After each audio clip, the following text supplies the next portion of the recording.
বিসমিল্লাহির রহমানির রহিম। পুলিশ সপ্তাহ উপলক্ষে আয়োজিত আজকের এই অনুষ্ঠানে উপস্থিত সম্মানিত মাননীয় স্বরাষ্ট্রমন্ত্রী, উপদেষ্টাবৃন্দ, ইন্সপেক্টর জেনারেল অফ পুলিশ এবং পুলিশের ঊর্ধ্বতন কর্মকর্তাবৃন্দ, আসসালামু আলাইকুম। পুলিশ সপ্তাহের দ্বিতীয় দিনে আজকে আবারও আপনাদের সাথে আমার কথা বলার সুযোগ হলো।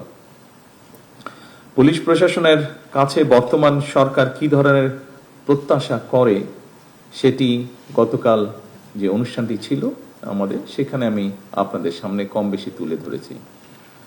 কিছু হয়তো একটু ডিফারেন্ট কিছু বলার চেষ্টা করব আজকে, আবার গতকাল যা বলেছি তার মধ্যে থেকেও কিছু কিছু জিনিস তুলে ধরতে চাইব যেগুলো আমার কাছে গুরুত্বপূর্ণ মনে হয়েছে। বেশি গুরুত্বপূর্ণ সবগুলোই ছিল, বাট বেশি গুরুত্বপূর্ণ যেগুলো। অফিসারবৃন্দ, আমরা সমৃদ্ধ, স্বনির্ভর, গণতান্ত্রিক, নিরাপদ, মানবিক একটা বাংলাদেশ গড়তে চাই। আপনি ইউনিফর্মের বাইরে গিয়ে আমার এই কথার সাথে একদম একমত পোষণ করবেন, এবং আমি বিশ্বাস করি একজন নাগরিক হিসাবে, এবং আমি বিশ্বাস করি ইউনিফর্মে থেকেও আপনি একজন মানুষ হিসাবে এই কথাগুলো বা এই কথার যে প্রতিফলন সেটি আপনিও চাইবেন একজন বাংলাদেশী হিসাবে। কথাটা শুধু একটা স্লোগান নয়, আমরা এই আকাঙ্ক্ষা বাস্তবায়ন করতে চাই, এবং আমরা সকলেই জানি কষ্ট হলেও, ডিফিকাল্ট হলেও, আমাদের অনেক ডিফিকাল্টিজ আছে, তারপর এটি বাস্তবায়ন করা কিন্তু সম্ভব ইনশাল্লাহ। এবং এটা বাস্তবায়নের জন্য প্রথমেই যেটা প্রয়োজন সেটা স্বরাষ্ট্রমন্ত্রী উনি উল্লেখ করেছেন ওনার বক্তব্যে, সেটা হচ্ছে দেশের আইন শৃঙ্খলার নিয়ন্ত্রণ, জনগণের শান্তি এবং নিরাপত্তা বজায় রাখা। আজকে আপনারা যারা এই ঘরে উপস্থিত আছেন, এই মুহূর্তে সারা দেশের মাঠ পর্যায়ে আইন শৃঙ্খলা নিয়ন্ত্রণের ক্ষেত্রে কিন্তু আপনারা সরাসরি ভূমিকা রাখেন এবং রাখছেন আপনারা। সুতরাং আপনাদের উপরে যে অর্পিত দায়িত্ব, এই দায়িত্বটা যদি সফলভাবে পালনের সক্ষমতার পরিচয় দেন, আমি বিশ্বাস করি যেই কথাটা বলছিলাম যে একটি নিরাপদ মানবিক বাংলাদেশ, বর্তমান সরকারের নিরাপদ বাংলাদেশ প্রতিষ্ঠার পথে এক ধাপ আমরা এগিয়ে যেতে সক্ষম হব।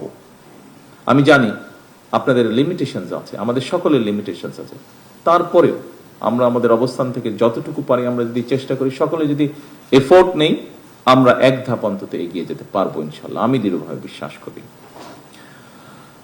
উপস্থিত অফিসারবৃন্দ, গতকালকে সারা দেশের পুলিশ কর্মকর্তা এবং সদস্যকে আমি বৈঠকে অনেকগুলো কথা বলেছিলাম। সবগুলো কথা প্রথমেই বলেছি, পুনরুল্লেখ করতে চাই না আমি আবার। তারপরেও এখানে যেই বিষয়টি আলাপ হয়েছে, আবারও এরকম একটা বিষয় নিয়ে আসতে চাই সামনে, সেটা হচ্ছে প্রতিনিয়ত যে প্রযুক্তিগত যে উন্নয়ন, এটা আমাদের এখানে যে অপরাধগুলো হচ্ছে এই টেকনোলজির কারণে এটা ধারণ পাল্টেছে। ফলে স্বাভাবিকভাবে পুলিশ প্রশাসনের কার্যক্রমের যে পরিধি সেটার আরো অনেক ব্যাপক এবং বিস্তৃত হয়েছে। স্বাভাবিকভাবেই বর্তমানের পুলিশের কার্যক্রম এখন আরো অনেক কয়েক দশক আগে যেমন ছিল তেমন না। বলা যায় শুধু যে মাত্র শহর বা জেলার ভিতরেও সীমাবদ্ধ তাও না, বর্তমানে যেটাকে বলে ট্রান্সন্যাশনাল অর্গানাইজ ক্রাইম, বৈশ্বিক বাস্তবতা যেটা, এবং এই কারণেই বিশেষ করে আমাদের প্রত্যেক পুলিশ কর্মকর্তাকে আরো বহুমুখী, দক্ষ হওয়া প্রয়োজন। এটা বোধহয় এখন স্বাভাবিকভাবে আপনারা কাজ করতে গিয়ে এই সমস্যাটা ফেস করছেন, এবং এটা সময়ের একটা দাবি। এরকম বাস্তবতাতেই পুলিশ প্রশাসনের নির্দিষ্ট কিছু পদ নয়, বরং আমি মনে করি প্রত্যেকটা পদই অত্যন্ত গুরুত্বপূর্ণ, প্রত্যেকটি পদ যার যেখানে যেই পোস্টিং আছেন আপনি। সুতরাং প্রশাসনের সকল পদেই কাজ করার পেশাদারী মানসিকতা থাকাও কিন্তু অত্যন্ত জরুরি। শুধুমাত্র পদোন্নতি কিংবা নিজেদের পছন্দ মতন জায়গায় পোস্টিং এর জন্যই যদি আমরা মনে করে থাকি, তাহলে সেটা আমি মনে করি যে পেশাদারিত্বের সঙ্গে যে আপোষ, সেই আপোষটা হয়ে যায়। এটাতে হয়তো আপনি আপনার ইচ্ছা মতন বা প্রয়োজন মতন বা চাহিদা মতন পোস্টিং পেলে হয়তো সাময়িকভাবে আপনি এটা তুষ্ট হবেন, হ্যাপি হবেন আপনি, তবে এটা আপনার যে পেশাদারিত্ব আছে, আপনার যে প্রফেশনালিজম আছে, সেটার সাথে কম্প্রোমাইজ করা হয়। সেজন্য আপনাদের কাছে আমার বিশেষ আহ্বান থাকবে যে পুলিশ প্রশাসনে আপনাদের উপর যার যেখানে দায়িত্ব ভার অর্পিত হয়েছে, সেই কাজটি গুরুত্ব সহকারে দয়া করে পালন করবেন। এবং তাহলেই আমি মনে করি ধীরে ধীরে আমরা অবশ্যই একটা দক্ষ, গতিশীল এবং পেশাদার পুলিশ প্রশাসন ধীরে ধীরে গড়ে তুলতে পারব। এক্ষেত্রে একটা কথা আমি উল্লেখ করতে চাই, একটা সরকার যেমন চিরস্থায়ী নয়, আমরা 5 বছরের জন্য নির্বাচিত হয়েছি, চিরস্থায়ী নই আমরা, এটা অতীতেও বিভিন্ন সময় প্রমাণিত হয়েছে, পৃথিবীর সব দেশে এটা প্রমাণিত। ঠিক একইভাবে কিন্তু জনপ্রশাসন কিংবা পুলিশ প্রশাসনও কোনো পদ কিন্তু কারোর জন্যই চিরস্থায়ী নয়। আজকের এই সভাতে স্রেফ একটা আনুষ্ঠানিকতা হিসাবে যদি আমরা দেখি তাহলে বোধহয় সেটা ঠিক হবে না, বরং এই সভাটা আজকের হয়ে উঠুক। আপনারা এখানে এসেছেন, সময় দিয়েছেন, আমরা প্রায় 2 ঘন্টা ধরে এই অনুষ্ঠানে বসে আছি, কাউকে কাউকে দেখছি একটু ক্লান্ত হয়ে ঝিমুনির মধ্যেও চলে গিয়েছেন, কিন্তু স্বাভাবিকভাবেই আমরা চাই না যে এটা শুধু একটা অনুষ্ঠানের মধ্যে সীমাবদ্ধ থাকুক, বরং এই অনুষ্ঠানটি যে আগামী দিনের পথ নির্দেশনার একটা গুরুত্বপূর্ণ অঙ্গীকারের একটা মুহূর্ত হোক আমাদের এই অনুষ্ঠানটি আজকে।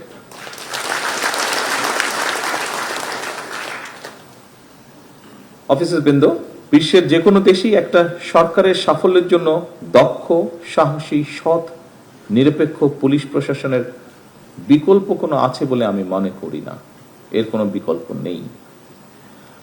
বিপদে পড়লে, যেটি মিনিস্টার সাহেব উল্লেখ করেছেন ওনার বক্তব্যে, গতকালকেও আমি আমার বক্তব্যে বলেছিলাম, আবারও আমি তুলে ধরতে চাই কথাটা, যে বিপদে পড়লে একজন সাধারণ মানুষ কেন, যে কোনো মানুষ, একজন লয়ার হোক, ডাক্তার হোক, ব্যবসায়ী হোক, একজন আপনার যে কোনো পেশার মানুষই কিন্তু প্রথমেই কিন্তু আপনাদের কাছে চায়, অর্থাৎ তার যে এলাকায় লোকাল থানা, পুলিশ থানা, সেখানেই যায়। আমি দৃঢ়ভাবে বিশ্বাস করি, আমি নিজের অভিজ্ঞতা দিয়েও দেখেছি, আমি দৃঢ়ভাবে বিশ্বাস করি সেখানে যে রেসপন্সিবল পুলিশ অফিসার থাকে, পুলিশ সদস্যরা থাকেন, তারা যদি আন্তরিকভাবে চান তাহলে আইনি এবং কৌশলী ভূমিকা নিয়ে কিন্তু অনেক ঘটনা শুরুতেই নিষ্পত্তি করা যায়। এবং বিশেষ করে 5 তারিখের পরে এরকম অনেকগুলো প্রমাণ কিন্তু আপনারা রেখেছেন। কৌশলী ভাবেও কিন্তু আমরা অনেক জিনিস, অনেক সিচুয়েশন ট্যাকেল করতে পারি আমরা কৌশলী ভাবে। পুলিশের কার্যক্রমের উপরে পুলিশের আস্থা এবং নির্ভরতার সৃষ্টি হলে আমি মনে করি একটা যে নতুন সমস্যা তৈরি হচ্ছে বা হয়েছে, বিশেষ করে 5ই আগস্টের পরে মব ভায়োলেন্স, এই জিনিসটাকে খুব সুন্দরভাবে ট্যাকেল করা সম্ভব হয়, যা মাত্র আমি উল্লেখ করছি। আপনারা গত 1.5-2 বছরের মধ্যে, 1.5 বছরের, বিশেষ করে 5ই আগস্টের পর থেকে এরকম অনেকগুলো ইনস্টেন্স আছে যেখানে আপনারা ম্যানেজ করেছেন বিষয়গুলো খুব সুন্দরভাবে।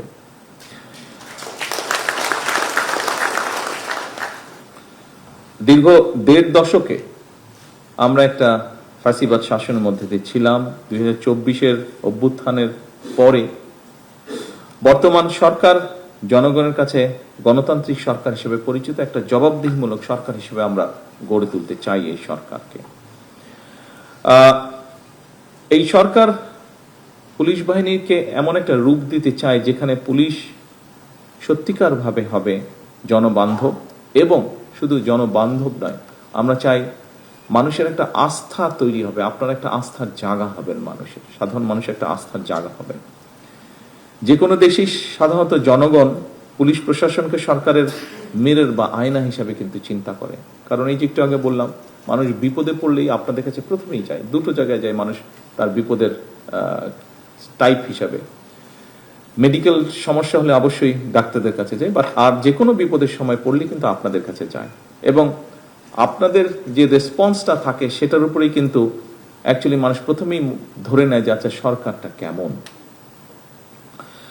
এবং সেজন্য পুলিশ প্রশাসনকে সরকারের আয়না হিসেবে বিবেচনা করা হয়। সুতরাং পুলিশ প্রশাসন সফল হতে কার্যত সেটা সরকারের সফলতা হিসাবেই বিবেচিত হয়। অফিসারবৃন্দ, একটি শক্তিশালী, জবাবদিহিমূলক, আইনসম্মত এবং জনবান্ধব রাষ্ট্র ব্যবস্থা গড়ে তোলার ক্ষেত্রে আপনাদের ভূমিকা অনস্বীকারযোগ্য। বর্তমান সরকার, গতকাল আমি বলেছি, এর আগেও বলেছি, মিনিস্টার সাহেব তার বক্তব্যে একটু আগে উল্লেখ করেছেন, সরকার দুর্নীতি, সন্ত্রাস এবং শাসনের বিরুদ্ধে আমরা আপোষ করতে চাই না, কম্প্রোমাইজ করতে চাই না। আমরা দুর্নীতি সন্ত্রাস নিয়ন্ত্রণে অনেক সময় আমরা দেখেছি আপনাদেরকে একটা সমস্যার সম্মুখীন হতে হয়। পলিটিক্যাল পরিচয় বা পলিটিক্যাল আইডেন্টি, ইনফ্লুয়েন্সিয়াল আইডেন্টি, এরকম বিষয় আপনাদেরকে ফেস করতে হয়। আমি পরিষ্কারভাবে আপনাদের সামনে আজকের এই অনুষ্ঠানে বলতে চাই যে দুর্নীতি সন্ত্রাস নিয়ন্ত্রণে ব্যক্তির রাজনৈতিক পরিচয় নয়। যে বা যারা অপরাধে লিপ্ত হবে তাকে আপনারা অপরাধী হিসেবে বিবেচনা করবেন।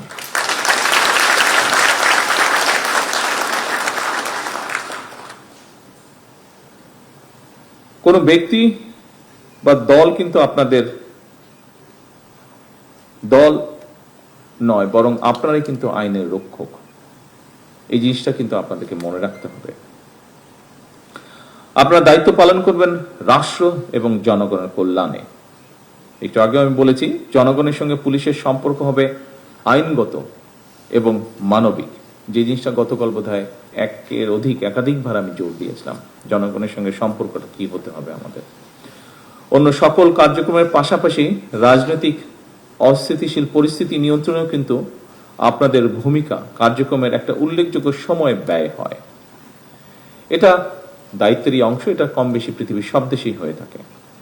বর্তমান সরকার অবশ্যই জনগণের গণতান্ত্রিক রাজনৈতিক অধিকার নিশ্চিত রাখতে চায়, তবে কেউ যেন সাম্প্রদায়িক সম্প্রীতি কিংবা কোন রকমের নাশকতামূলক কার্যক্রমে লিপ্ত হতে না পারে, এটিও কিন্তু আমাদের সকলকে মনে রাখতে হবে।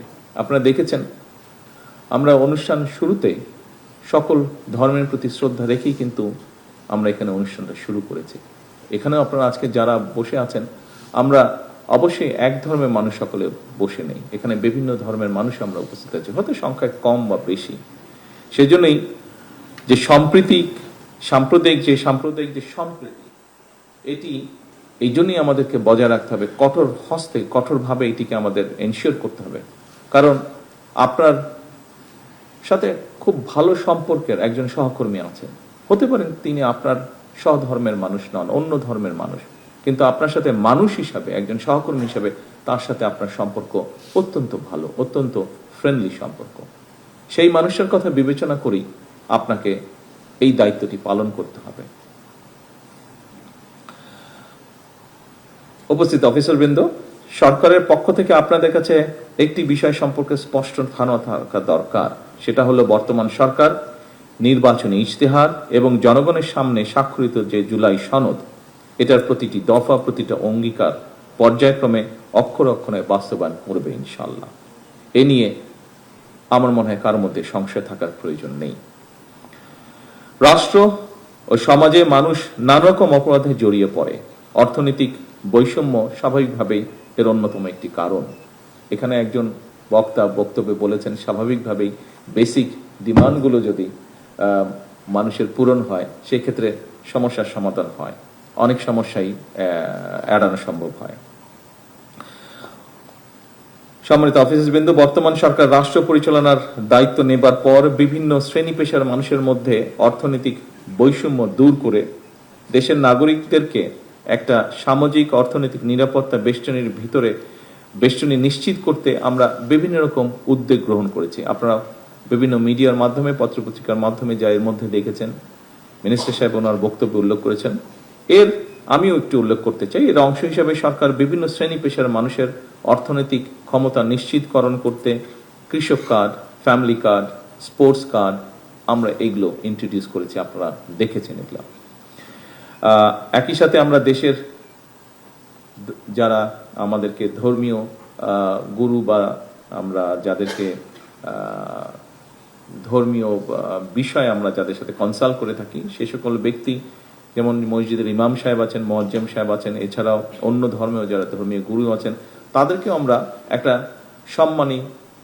সম্মানী ভাতা দেওয়ার কার্যক্রম তাদের মধ্যে আমরা শুরু করেছি। আমরা বর্তমান সরকার দলমত নির্বিশেষে রাষ্ট্র ও সমাজের প্রত্যেকটা মানুষকে রাষ্ট্রীয় সামাজিক নিরাপত্তা বেষ্টনীর মধ্যে নিয়ে আসতে চাই, এটি আমাদের লক্ষ্য। অর্থাৎ ধীরে ধীরে আমরা একটি ওয়েলফেয়ার স্টেট আমরা তৈরি করতে চাই। দেশকে বন্যা খরার অভিশাপ থেকে মুক্ত করতে আমরা ইতিমধ্যেই জনগণের শ্রমের বিনিময়ে 20,000 কিলোমিটার খাল খননের কর্মসূচি হাতে নিয়েছি এবং শুধু হাতেই নিইনি, আমরা কাজটি শুরুও করেছি। আমরা মনে করি খাল খনন পুনর্খননের মাধ্যমে পানি সংরক্ষণ নিশ্চিত করা গেলে কৃষকগণ যেমন সারা বছর মৌসুম অনুযায়ী ফসল উৎপাদনের সুযোগ পাবে, অপরদিকে খাল খননের মাধ্যমে অনেক মানুষ সাময়িক কর্মসংস্থানের পাশাপাশি নিজের মধ্যে পারস্পরিক সংহতি ও সমৃদ্ধি সৃষ্টিতেও একটি অবদান রাখবেন। এছাড়া প্রাকৃতিক কতগুলো বিষয় তো অবশ্যই আছে। পানির একটি বিশাল সমস্যা সারা দুনিয়াতে আছে, তৈরি হচ্ছে এনার্জি সমস্যার পাশাপাশি। অফিসার বৃন্দ, সরকার পুলিশ বাহিনীর কল্যাণ নিশ্চিত করতেও আমরা সচেষ্ট। সততা, মেধা এবং দক্ষতাই হবে প্রশাসনের নিয়োগ, বদলি কিংবা প্রমোশনের মূল নীতি। আমরা দেখেছি অতীতে, আপনারাও অনেকেই এক্সপিরিয়েন্স ফেস করেছেন। এখানে রেজা তার বক্তব্যে একটি কথা বলে গিয়েছে, আমরা চাই না এসব ঘটনা পুনরাবৃত্তি হোক, তবে এক্ষেত্রে সরকারের এই নীতি যদি বাস্তবায়ন করতে হয় আপনাদেরও সহযোগিতা প্রয়োজন এবং সেই সহযোগিতা অবশ্যই হতে হবে আপনাকে দক্ষতা অনুযায়ী দায়িত্ব সঠিকভাবে পালন করার মধ্য দিয়ে। পুলিশের দায়িত্ব আমরা জানি। গতকালও আমরা আপনাদের ভেতর থেকে পুলিশ সদস্যদের মধ্যে থেকে কয়েকজন বক্তব্য রেখেছেন, তার ভিতর থেকে এসেছে, সেই কথাটি আমি আজকে পুনরাবৃত্তি করতে চাই। পুলিশের দায়িত্ব কখনোই নির্দিষ্ট সময়ের মধ্যে সীমাবদ্ধ থাকে না। আমরা প্রতিনিয়তই ব্যাপারটা দেখছি। একজন পুলিশ সদস্য দিন রাত সপ্তাহে প্রতিটি দিন, এমনকি ছুটির দিনেও দায়িত্ব পালন করে থাকেন। তাই পুলিশ কর্মকর্তা এবং সদস্যদের শারীরিক মানসিক সুস্থতা নিশ্চিত করার ব্যাপারে অবশ্যই সরকার উদাসীন থাকতে পারে না, যেটি আপনাদেরও একটি ডিমান্ড আছে এরকম। সুতরাং আপনাদের প্রতিটি যৌক্তিক এবং প্রয়োজনীয় প্রত্যেকটি দাবি বর্তমান সরকার অবশ্যই একসাথে আমাদের পক্ষে সম্ভব না, পর্যায়ক্রমিকভাবে আমরা আমাদের সর্বোচ্চ গুরুত্ব থাকবে পর্যায়ক্রমিকভাবে ধীরে ধীরে ইনশাল্লাহ বাস্তবায়ন করা।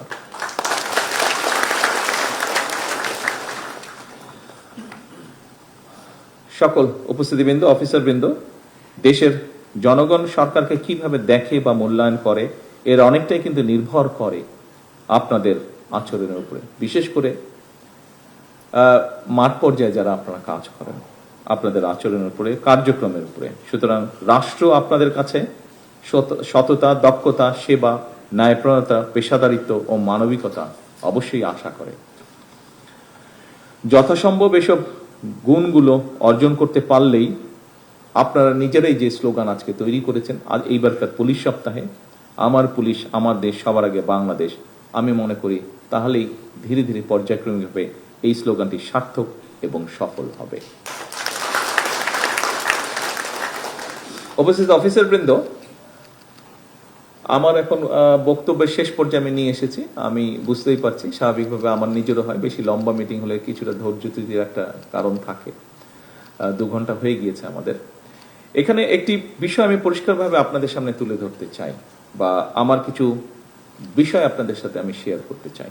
সেটি হলো, আমার বক্তব্যে আমি উল্লেখ করেছি আমরা রাজনৈতিকভাবেও সংসদেও বিভিন্ন জায়গায় আমরা আমাদের অবস্থান থেকে, অর্থাৎ সরকার বা আমরা যারা সরকারে সরাসরিভাবে কাজ করছি, আমরা সংক্ষিপ্তভাবে একটি চিত্র বিভিন্ন জায়গায় আমরা তুলে ধরি। সেটি হচ্ছে, বর্তমান সরকার স্বাভাবিকভাবে যখন দায়িত্বভার গ্রহণ করেছে, আমরা প্রায় প্রত্যেকটি সেক্টর খুব ভঙ্গুর অবস্থায় পেয়েছি। একটি যুদ্ধবিধ্বস্ত দেশের জনগণ যখন যাত্রা শুরু করে, যুদ্ধবিধ্বস্ত দেশে সরকার যখন যাত্রা শুরু করে, সেরকম একটা অবস্থার মধ্যে আমরা এই দেশটিকে পেয়েছি। স্বাভাবিকভাবেই বর্তমানে দায়িত্ব থাকার কারণে আপনাদের সাথে যেরকম সরাসরি কথা বলার সুযোগ হচ্ছে, আপনাদের বিষয়গুলো জানার সুযোগ হচ্ছে, স্বাভাবিকভাবে আপনি আর্মির কথা বলেন, নেভির কথা বলেন, এয়ারফোর্সের কথা বলেন, অন্য প্রতিষ্ঠানের কথা বলেন, সেগুলোর ব্যাপারেও সরাসরিভাবে জানার সুযোগ হচ্ছে বা বিষয়গুলো দেখার সুযোগ হচ্ছে। একইভাবে স্বাস্থ্যের কথা বলেন, একইভাবে শিক্ষার কথা বলেন। অফিসারবৃন্দ, এখন আপনাদেরকে যেই কথাটি আমি বলতে যাচ্ছি, এই কথাটাই আমি আপনাদেরকে সেই জন্যই বলতে চাচ্ছি বা বলতে যাচ্ছি, আমি প্রথমে কাজটি করেছি বলেই আপনাদেরকে আমি বলতে যাচ্ছি। সেটি হচ্ছে, পত্রিকায় দেখেছেন আপনারা, নিউজটি এসছে, আমরা ক্যাবিনেটে সিদ্ধান্ত নিয়েছি যে ক্যাবিনেট সদস্য যারা আছেন তাদের জ্বালানি তেলের যেই অ্যালটমেন্ট আছে সেটি আমরা 30% কমিয়ে দিয়েছি। সরকারের যতটুকু সাশ্রয় হোক, সাশ্রয় হয়, যেটুকু সাশ্রয় হবে তাতে যে অনেক বড় কিছু হয়ে যাবে তা নয়, কিন্তু এইটুক সাশ্রয়ের মাধ্যমে নবী করিম সাল্লাল্লাহু আলাইহি ওয়াসাল্লাম এর কাছে একজন মানুষ এসেছিল একটা কমপ্লেন নিয়ে যে তার ছেলে অনেক মিষ্টি খায়, সেটি কিভাবে কমানো যায়। নবী করিম সাল্লাল্লাহু আলাইহি ওয়াসাল্লাম তাকে 3 দিন পরে আসতে বলেছিলেন। নবী করিম সাল্লাল্লাহু আলাইহি ওয়াসাল্লামও খুব সম্ভবত নিজেও একটু মিষ্টি পছন্দ করতেন। উনি 3 দিন পরে যখন লোকটা আসলো তখন নবী করিম সাল্লাল্লাহু আলাইহি ওয়াসাল্লাম বললেন যে তুমি গিয়ে বলো তোমার ছেলেকে মিষ্টি কম খেতে। বলে আপনি 3 দিন আগে বললেই হতো। ঘটনাটা আপনারা জানেন, যারা জানেন আপনারা সবাই ঘটনাটা জানেন। এই যে ক্যাবিনেট সদস্যরা ডিসিশন নিয়েছেন যে ওনাদের 30% তেল ওনারা কম ব্যবহার করবেন, আমি বলছি না যে আপনারা করবেন, আপনাদের ক্ষেত্রে সেটা সম্ভব না, সকল ক্ষেত্রে আপনাদেরকে সার্ভিস যেহেতু দিতে হয়। আমরা সেক্ষেত্রে এমার্জেন্সি যারা আছে, আপনারা যেমন এমার্জেন্সি মেডিকেল আছে, ফায়ার ব্রিগেড আছে, এরকম ক্ষেত্রে আমরা সেটিকে যেই সাসপেনশন দিচ্ছিল সেটা আমরা উইথড্র করেছি। বাট অন্যান্য আরো অনেক ক্ষেত্রে কিন্তু এই বিষয়টি আপনারা অ্যাপ্লাই করতে পারেন, এই বিষয়টি আপনারা অ্যাপ্লাই করতে পারেন। আমরা আমার অবস্থান থেকে, আমি যেখানে অফিস করি সেখানে আমরা অনেক খরচ কমানোর চেষ্টা করেছি, অনেকাংশে আমরা করেওছি। এইটা করে আমি আপনাদেরকে বলতে চাচ্ছি আপনাদের এরকম অনেকগুলো স্কোপ আছে যেখানে আপনারা করতে পারেন। অফিসার বৃন্দ, বিষয়টি হচ্ছে আমরা চেলে তো চেতেই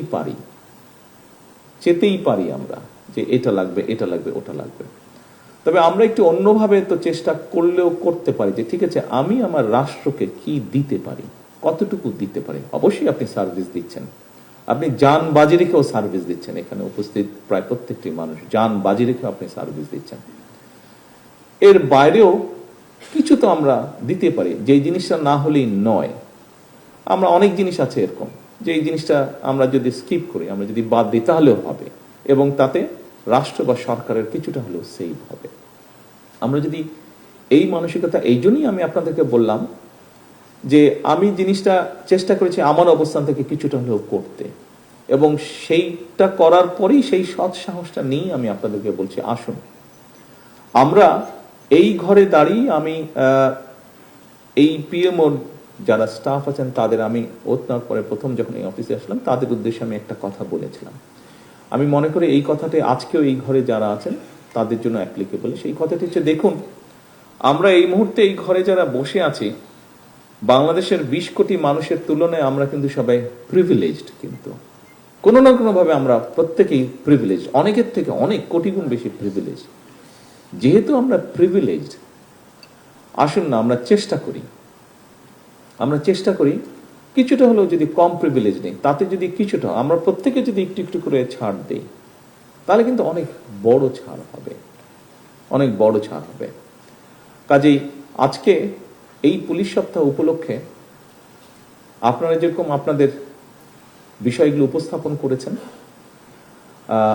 সরকারের পক্ষ থেকে আমিও শুধু প্রধানমন্ত্রী হিসেবে নয়, যেহেতু আপনিও সরকারের জন্য কাজ করছেন, এই মুহূর্তে আমিও সরকারের জন্য কাজ করছি, সেই জন্য আমি আপনাকে আমার একজন সহকর্মী হিসেবে কনসিডার করতে চাই। আপনার কাজও হচ্ছে জনগণের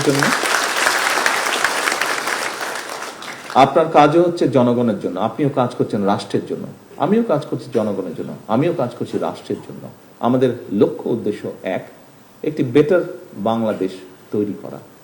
কাজটা আমরা সমাপ্ত করতে পারবো না, তবে কাজটা আমরা যদি সকলে এক জায়গায় এসে দাঁড়াই, আমরা সকলে কাজটা শুরু করতে পারবো। ইনশাল্লাহ আমাদের পরবর্তী প্রজন্ম কাজটা ক্যারি আউট করতে পারবে, বয়ে নিয়ে যেতে পারবে। আসুন আজকের এই পুলিশ সপ্তাহে আমাদের প্রতিজ্ঞা হোক, প্রতিশ্রুতি হোক, শপথ হোক যে আসুন আমরা যে যার অবস্থান থেকে, আপনি আপনার সরকারি অবস্থান, আপনি আপনার ব্যক্তিগত অবস্থান, উভয় জায়গা থেকে আসুন আমরা এই কাজটি শুরু করি। আমরা কতটুকু দিতে পারি দেশকে, আমরা কতটুকু দিতে পারি রাষ্ট্রকে, আমরা কতটুকু করতে পারি জনগণের জন্য। সম্মানিত অফিসারবৃন্দ, সহকর্মীবৃন্দ, পুলিশের যেই সাইবার ক্রাইম ইউনিটটি আছে, আমাকে মাত্র মিনিস্টার সাহেব বললেন যে এটি আমরা যে এক্সিস্টিং আমাদের যে ইনফ্রাস্ট্রাকচার আছে সেই ইনফ্রাস্ট্রাকচারের ভেতর দিয়ে আমরা কাজটি শুরু করতে পারবো, এটি হচ্ছে মিনিস্টার সাহেব আমাকে বলেছেন। আসুন আমরা সেটি শুরু করি। এডিশনাল যদি মিনিমাম কিছু সাপোর্ট লাগে অবশ্যই সরকার সেই সহযোগিতা আপনাদেরকে করবে। সম্মানিত অফিসারবৃন্দ, প্রিয় সহকর্মীবৃন্দ, পুলিশ সপ্তাহ 2026-এ আজকে শেষ যেই কথাটি আমি আপনাদেরকে বলবো, একজন সহকর্মী হিসাবে আসুন আমরা যে প্রিভিলেজড মানুষ আমরা যারা আছি, আসুন আমরা আমাদের অবস্থান থেকে দেশ, জাতি এবং এদেশের মানুষ, এই রাষ্ট্র, তাদের জন্য যতটুকু সম্ভব আমরা ছাড় দিয়ে আমরা সামনে এগিয়ে যেতে সকলকে সহযোগিতা করি। এখানে আমরা যারা এই ঘরে উপস্থিত আছি মোটামুটিভাবে আমরা সকলেই অভিভাবক সন্তানদের। মানুষ হিসাবে বা অভিভাবক হিসাবে আমরা মনে করি যে আমার পরে আমার সন্তানের কি হবে, তার জন্য যদি একটা বাড়ি রেখে যাই, একটা জমি রেখে যাই, একটা অ্যাপার্টমেন্ট রেখে যাই, তাহলে বোধহয় সিকিউর থাকবে, আমার সন্তান সিকিউর থাকবে। আমরা কেন কখনো চিন্তা করি না যে কেন সন্তানের জন্য বাড়ি, জমি, গাড়ি রেখে গেলেই সিকিউর থাকবে, কেন আমরা একটা সিকিউর দেশ তার জন্য তৈরি করে যেতে পারবো না।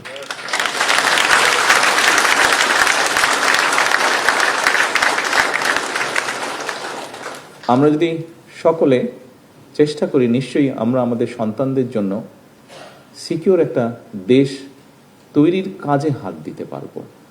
আমরা যদি তৈরির কাজে হাত দিই, নিশ্চয়ই আমাদের পরবর্তী যারা আছে তারা, এমনকি আমাদের সন্তানরাও দেশটাকে সিকিউর করতে পারবে। আসুন আমরা সেই সিকিউর দেশটা তৈরি করে আমাদের সন্তানদের জন্য। ধন্যবাদ সকলকে।